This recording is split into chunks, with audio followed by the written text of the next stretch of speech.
آسمان کے فرشتے اور اللہ تعالیٰ اس بندے اور بندی سے بہت بہت بہت خوش ہوتے ہیں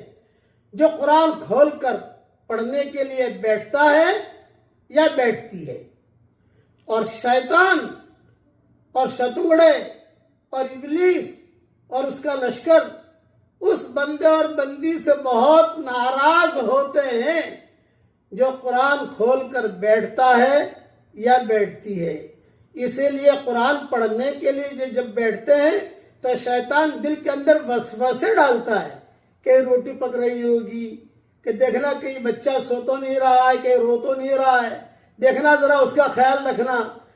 کام یاد دلاتا ہے، یہ کام رہ گیا، یہ کام رہ گیا،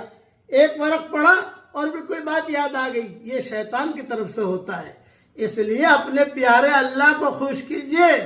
اور بدماش شیطان کو ناراض کیجئے۔